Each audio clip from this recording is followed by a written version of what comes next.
శల్యుడు ఇలా అన్నాడు, ఓ కర్ణ, బంగారు నగలు గల ఏనుగుల లాంటి 6 ఎద్దులను నువ్వు ఏ పురుషుడికి ఇవ్వనక్కర్లేదు. ఇవ్వకుండానే నువ్వు అర్జునుడిని చూస్తావు, ఎందుకంటే చూసేస్తావులే. ఓ రాధేయ్యా, నువ్వు చిన్ననాటి నుంచి కుబేరుడిలాగా ధనాన్ని దానం చేస్తూనే ఉన్నావు. దానశూర వీర కర్ణుడు కదా, ఇప్పుడు కూడా దానం చేస్తానంటున్నావు. కానీ పర్వాలేదులే, కానీ నీకు ఒక మర్యాద ఇస్తున్నావు, ఎందుకంటే నువ్వు దానశూరుడు కదా. కానీ ఈ రోజున నువ్వు ఏ ప్రయత్నము చేయనక్కర్లేదు, సులభంగానే అర్జునుడిని చూస్తావు. శల్యుడు అంటున్నాడు, చాలా పెద్ద మూర్ఖుడిలాగా ఇతరులకు దానాలు చేస్తున్నావు. అయితే అయోగ్యులకు దానం చేస్తే దోషం కలుగుతుంది, దానిని మూర్ఖత్వం వల్ల తెలుసుకోలేకపోతున్నావు. అనేక విధాల దానాలను ఇస్తానని ఇక్కడ తెగ ప్రకటిస్తున్నావు, తెగ గొప్పలు చెప్పేస్తున్నావు. ఏమిటి యుద్ధభూమిలో దానాలేంటి, తెగ గొప్పలు చెప్పేస్తున్నావు. ఆ ధనరాశులతో నానా విధాల యజ్ఞాలు చేయవచ్చు కనుక ఆ ధనంతో వైభవంగా యజ్ఞాలు చేయి. మోహంతో కృష్ణార్జునును చంపాలనుకుంటున్నావు, నీ కోరిక తీరదు, వృథా అవుతుంది. యుద్ధంలో నక్క 2 సింహాలను ఎప్పుడైనా చంపుతుందా? చంపదు. చంపినట్లుగా మాత్రం నేను ఎప్పుడూ కూడా వినలేదు. ఎవరు ఎప్పుడూ కోరనిది నువ్వు కోరుకుంటున్నావు. నీకు తగిన మిత్రులు లేరు. నిజంగా వారు గనుక ఇప్పుడుంటే నిప్పులోకి దూకిపోతున్న నిన్ను తప్పకుండా నివారించేవారు. ఇప్పుడు ఏ పని చేయాలో ఏ పని చేయకూడదో నీకు తెలియటం లేదు. సందేహం లేదు, నిన్ను కాలం పడగొడుతుంది. నిజంగా బ్రతకాలి అనుకుంటున్నవాడు ఎవడైనా కూడా వినకూడనటువంటి గొప్పలను ఇలా పలుకుతాడా? అప్పటి నుంచి ఇట్లా పలుకుతున్నావు.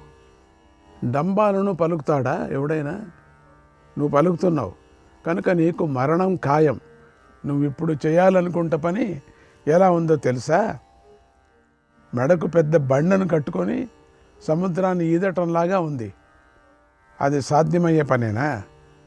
అంచేత నువ్వు శ్రేయస్సును మేలును పొందాలనుకుంటే నేను చెప్పిన పని చెయ్యి. సకల యోధులతోనూ పన్నిన వ్యూహాలతో రక్షించబడుతూ అర్జునుడితో యుద్ధం చెయ్యి. దుర్యోధనుడి మేలు కోరుకొని నేను ఇలా మాట్లాడుతున్నాను, గ్రహించు. నిన్ను హింసించాలని, నీ మనస్సు బాధించాలని మాత్రం నేను మాట్లాడటం లేదు. నువ్వు నవ్వుతూ బ్రతకాలి అనుకుంటే నా మాటను పాటించు అని అన్నాడు. అంటే తన గుప్పిట్లో పెట్టేసుకుంటున్నాడు. ఈ మాటలు విని కర్ణుడు ఇలా అన్నాడు, ఓ శల్య, నేను నా భుజబలాన్ని ఆశ్రయించి యుద్ధం చేస్తాను, అర్జునుడిని ఎదుర్కొంటాను. నువ్వు నాకు మిత్రుడిలాగా నటిస్తున్న శత్రువు అనిపిస్తుంది. నాకు ఇది బాగా అర్థమైంది, ఇప్పుడు అర్థమవుతుంది. నువ్వు నన్ను భయపెట్టాలని అనుకుంటున్నావు. వజ్రాయుధాన్ని ధరించిన ఆ ఇంద్రుడైనా నన్ను ఈ అభిప్రాయం నుంచి తప్పించలేడు. నేను అనుకున్నది చేస్తాను, చేసి చూపిస్తాను. నీలాంటి సామాన్యుల మాట నేను పట్టించుకోను, లెక్క చేయను అని అన్నాడు. ఆ మాటలు పూర్తి కాకుండానే శల్యుడు కర్ణుడికి ఇంకా కోపం తెప్పించాలని ఇలా అన్నాడు, ఓ వీరా, అర్జునుడు నేర్పగలవాడు. అతడు అల్లెత్రాటిని లాగి ప్రయోగించిన పదునైన గ్రద్ద ఈకలు గల బాణాలు నిన్ను తాకినప్పుడు అర్జునుడిని ఎందుకు ఎదిరించానా అని నువ్వు బాధపడతావు. జాగ్రత్తగా ఉండు. ఓ సూతపుత్ర అన్నాడు. సవ్యసాచి అయిన అర్జునుడు దివ్యమైన ధనుస్సును పట్టుకొని మన సైన్యాన్ని తప్పింపజేస్తాడు. తన బాణాలతో నిన్ను మర్దిస్తాడు. అప్పుడు నువ్వు పశ్చాత్తాపాన్ని పొందుతావు. తల్లి ఒడిలో పడుకున్న పసివాడొకడు ఆకాశంలోని బాలచంద్రుణ్ణి కావాలని కోరుకున్నట్లుగా నువ్వు కూడా మోహంతో రథం మీద ఉన్నటువంటి అర్జునుడిని ఈ రోజున నువ్వు జయించాలని కోరుకుంటున్నావు. పదునైన త్రిశూలంతో వాళ్ళంతా బాగా గోక్కోవాలని చూస్తున్నావు. అర్జునుడు పదునైన అంచులాగా బాధ పెడతాడు. అతడితో నువ్వు యుద్ధం చేయాలని కోరుకుంటున్నావు. ఓ సూతపుత్ర, నువ్వు ఈరోజు అర్జునుడిని యుద్ధానికి పిలవటం అనేది చిన్నదైన మృగం పెద్ద జూలు గలది గర్జిస్తున్నదైన సింహాన్ని పోరుకు పిలిచినట్లుగా ఉందయ్యా. అడవిలో మాంసాన్ని తిని తృప్తి పొందిన నక్క మహాబలం గల సింహాన్ని పోరుకు పిలిచినట్టుగా ఉంది. కనుక ఓ సూతపుత్ర, కాస్త వెనుక ముందు ఆలోచించు. అర్జునుడిని యుద్ధానికి పిలవకు. అర్జునుడిని ఎదిరించి నాశనం కాకు. కర్ణ, అర్జునుడు నాగలి కర్ర వంటి దంతాలు కలదైన మద దారులు కారుతున్నటువంటి మహాగజం వంటివాడు. నువ్వు కుందేలు వంటివాడు. కనుక అర్జునుడిని పిలవకు. అర్జునుడితో యుద్ధం చేయాలి అనుకోవటం కోపంతో కన్నంలో ఉన్న మహావిషసర్పాన్ని కుట్టడం వంటిది తెలుసుకో. పెద్ద జూలు గల కోపించిన సింహాన్ని నక్క పిలిచినట్టుగా నువ్వు అర్జునుడిని పిలుస్తున్నావు. మూఢుడవై అర్జునుడిని పిలుస్తూ గర్జిస్తున్నావు.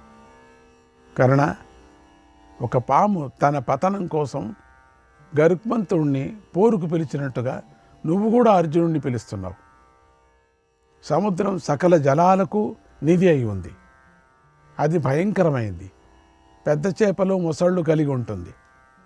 అగాధమైనది. చంద్రోదయ సమయంలో పెరుగుతూ ఉంటుంది కూడా. ఆ సముద్రాన్ని నువ్వు పడవ లేకుండా దాటాలి అనుకుంటున్నావు. అర్జునుడు సముద్రమై ఉన్నాడు. నువ్వు ఏ ఆధారం లేకుండా సముద్రాన్ని దాటాలనుకుంటున్నావు. అది సాధ్యమయ్యే పని కాదయ్యా. బుద్ధితో గ్రహించు. ఓ కర్ణ, దుందుబి ధ్వని వంటి ధ్వని చేస్తూ పదునైన కొమ్ములతో కుమ్మే వృషభం వంటి వాడు అర్జునుడు. అతన్ని నువ్వు యుద్ధానికి పిలుస్తున్నావు. ఇదేం బాగాలేదు. అర్జునుడు అడవిలో ఉన్న పులి వంటివాడు. మాటు వేసి చంపటంలో అటు ఇంట బయట కూడా అన్ని విధాల ఉపాయాలు తెలిసినవాడు. కర్ణ, అడవిలో నక్క కుందేళ్ళు మధ్యలో ఉంటూ సింహాన్ని చూడనంత వరకే నేను కూడా సింహాన్ని అనుకుంటూ ఉంటుంది ఎప్పుడు. అలాగే యుద్ధంలో అర్జునుడిని చూడనంత వరకే నువ్వు సింహాన్ని అనుకుంటుంటావు. నువ్వు అలాంటి నక్కవని తెలుసుకో. సూర్యచంద్రుల్లాగా ఒకే రథం మీద ఉన్న కృష్ణార్జునులు ఇద్దరిని చూడనంత వరకే నిన్ను నువ్వు పెద్ద పులిని అనుకుంటూ ఉంటావు. అంతే. ఓ కర్ణ, మహాయుద్ధంలో గాంధీవ ధ్వనిని విననంత వరకే నువ్వు ఇలా ఇష్టం వచ్చినట్లుగా మాట్లాడుతూ ఉంటావు. అర్జునుడు రథధ్వనితోనూ ధనుశబ్దాలతోనూ 10 దిక్కులను ధ్వనింపజేస్తూ ఉంటాడు. పులిలాగా గర్జిస్తూ ఉంటాడు. ఇంకా రాలేదేమో. అలాంటి అర్జునుడిని చూసి నువ్వు వెంటనే నక్కవైపోతావు. ఇంకాసేపుకి వస్తాడులే, ఉన్నాడు, ఎక్కడో ఉన్నాడు, వస్తాడు. సముద్రంలాగా ఉంది ఆ సైన్యం. ఓ మూర్ఖుడా, సందేహం లేదు, నువ్వు నిత్యము నక్కవే. అర్జునుడు నిత్యము పెద్ద పులే. వీరులను తీవ్రంగా ద్వేషించడం వల్ల నువ్వు నక్కలాగా కనిపిస్తున్నావు. యతాహు స్యాద్ బిడాలశ్చ యతాహు స్యాద్ బిడాలశ్చ స్వావ్యాగ్రశ్చ బలాబలే స్వావ్యాగ్రశ్చ బలాబలే యత శృగాలః సింహశ్చ యతా చ శశకుంజరౌ యతా చ శశకుంజరౌ. ఎలుక పిల్లి సమానం కావు బలాబలాలతో. అలాగే కుక్క పులి సమానం కావు ఎప్పటికీ. నక్క సింహాలు సమానం కావు. కుందేలు ఏనుగు సమానాలు కావు. యథా నృతంచ సత్యంచ యథా చాపి విషామృతే యథా చాపి విషామృతే తథా త్వమపి పార్థశ్చ తథా త్వమపి పార్థశ్చ ప్రఖ్యాతావాత్మకర్మభిః. అబద్ధం నిజము విషం అమృతంలాగా నువ్వు అర్జునుడు చేసిన పనుల వల్ల అంతటా ఖ్యాతిని గడించారు. బాగా ప్రసిద్ధికెక్కారు. ఈ విషయం తెలుసుకో. మీ మధ్య గల తేడాను గుర్తించు. అలాగే మీ బలాబలాలను గుర్తించి యుద్ధానికి దిగు. అంతేగాని ఊరికే మాట్లాడకు, గొప్పలు చెప్పకు అన్నాడు శల్యుడు. శ్రీకృష్ణాయ పరమాత్మనే నమః. 40వ అధ్యాయం. సంజయుడు ధృతరాష్ట్రుడికి చెప్తున్నాడు ఇట్లా, మహారాజా, శల్యుడు ఇలా ఆక్షేపించగా కర్ణుడు ఎంతో కోపించాడు. ఈ శల్యుడి బాణాల లాంటి మాటలు అంటున్నాడు. ఇలా మాట్లాడటం వల్లనే ఇతడికి శల్యుడు అనే పేరు ప్రసిద్ధికి ఎక్కింది అని తెలుసుకున్నాడు. తర్వాత కర్ణుడు శల్యుడితో ఇలా అన్నాడు, గుణాన్ గుణవతాం శల్య, గుణాన్ గుణవతాం శల్య, గుణవాన్ వేత్తి నా గుణగ, గుణవాన్ వేత్తి నా గుణగ, త్వంతు శల్య గుణైర్హీనక, కిం జ్ఞాస్యసి గుణాగుణం, కిం జ్ఞాస్యసి గుణాగుణం. ఓ శల్య, గుణవంతులు గుణాలు గుణవంతులకే తెలుస్తాయి, కానీ గుణహీనులకు తెలియవు. నువ్వు గుణహీనుడవు. ఓ శల్య, అసలు గుణాలు అవగుణాలు నీకెలా తెలుస్తాయి? నీకు తెలియవు. నాకే మహాత్ముడైన అర్జునుడి మహాస్త్రాలను, పరాక్రమాన్ని, కోపాన్ని, ధనస్సును, బాణాలను, బలం గురించి చక్కగా తెలుసు. నాకు తెలుసా? అలాగే శ్రీకృష్ణుడి మహాత్మ్యం గురించి నాకు తెలిసినంతగా నీకు తెలీదు శల్య.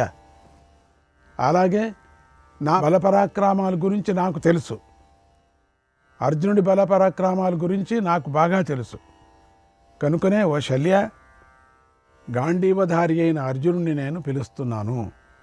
ఇదిగో ఈ బాణం ఈకలు కలది, రక్తాన్ని త్రాగుతుంది, అమ్ముల పొదలో ఉంది, బాగా శుభ్రం చేసి అలంకరించబడి ఉంది. ఇది అనేక సంవత్సరాల నుండి పూజలు అందుకుంటూ ఉంది. మంచి గంధపు పొడులతో అద్దబడి ఉంది. ఈ నాగాస్త్రం విషపూర్ణమై ఉంది, అతి భీకరమైంది. ఇది పదాతులు, గుర్రాలు, ఏనుగులను సంహరిస్తుంది. అత్యంత భయంకరమైనది, ఘోరమైనది. ఈ బాణం శరీరంలో ఉండే కవచాన్ని బర్దలు చేస్తుంది, ఎముకలను చీల్చివేస్తుంది. నేను కనుక కోపిస్తే దీంతో మహాపర్వతమైన మేరువును కూడా ఛేదిస్తాను. ఇది అంతటి మహాప్రభావం సంపన్నమైనది. ఈ బాణాన్ని నేను అర్జునుడి మీద కానీ శ్రీకృష్ణుడి మీద కానీ ప్రయోగిస్తాను. వారి మీద తప్ప ఇతరుల మీద ప్రయోగించను. నా దగ్గరుంది తెలుసా అది? ఇది ముమ్మాటికి నిజం. నా మాట విను ఓ శల్య. నేను ఈ బాణాన్ని శ్రీకృష్ణ అర్జునుల మీదే ప్రయోగిస్తాను. వారితో యుద్ధం చేస్తాను.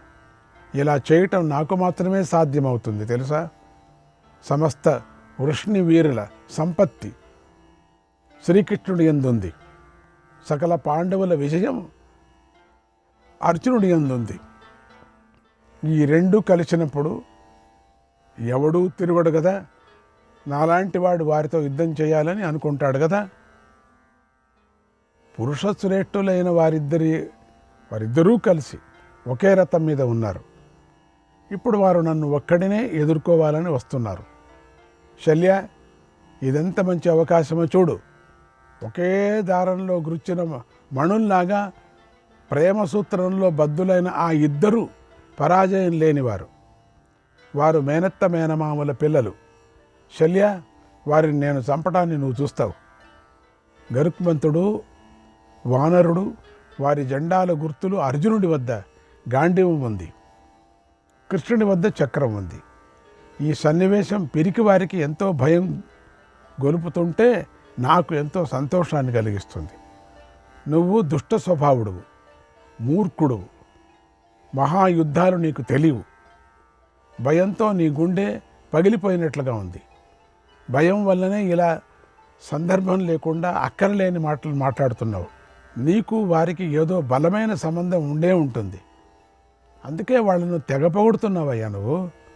దుష్టబుద్ధి, నీచ, క్షత్రియ కళంక, ఇష్టం వచ్చినట్టు కొట్టుకుంటున్నారు ఇద్దరు. ఎందుకంటే ఇప్పుడు ఏమి చేయలేరు. కర్ణుడు ఏమి చేయలేడు. వీడిని దింపి ఇంకొక సారథిని పెట్టుకోవటానికి వీల్లేదు. ఇరక్కపోయారు ఇద్దరు. అక్కడ యుద్ధ భూమిలో ఇరక్కపోయారు. ఏమీ చేయలేరు వాళ్ళు ఇక. అదిగాక శల్యుడు మాట కూడా తీసుకున్నాడు, నా ఇష్టం వచ్చినట్టు మాట్లాడతానని. కర్ణుడు ఒప్పుకున్నాడు, పర్వాలేదు లేని. ఇప్పుడు ఏం చేస్తావు? క్షత్రియ కళంక. యుద్ధంలో ముందు వారిద్దరిని చంపేస్తాను, తర్వాత నిన్ను చంపేస్తాను. ఎక్కడైనా సారథిని చంపుతారా? బంధువులతో సహా నేను చంపేస్తాను. నీ బంధువులు ఎంతమంది ఉన్నా నాకు తెలుసు, అందరినీ చంపేస్తాను. నువ్వు మిత్రుడి రూపంలో ఉన్న శత్రువు. నువ్వు కృష్ణార్జునుల నెపంతో నన్ను ఎందుకు భయపెడుతున్నావు? ఈ రోజున వాళ్ళు నన్ను చంపటం కానీ లేదా నేను వాళ్ళను చంపటం కానీ జరిగే తీరుతుంది. అది నిజమే కదా. ఇది వీడేం చెప్పటం? నా బలం ఏమిటో నాకు బాగా తెలుసు. కాబట్టి కృష్ణార్జునులను నేను భయపడనేను. 1000 మంది కృష్ణులనైనా 100 మంది అర్జునులనైనా నేను ఒక్కడినే వధిస్తాను. ఇక నోరు మూసుకొని ఉండు.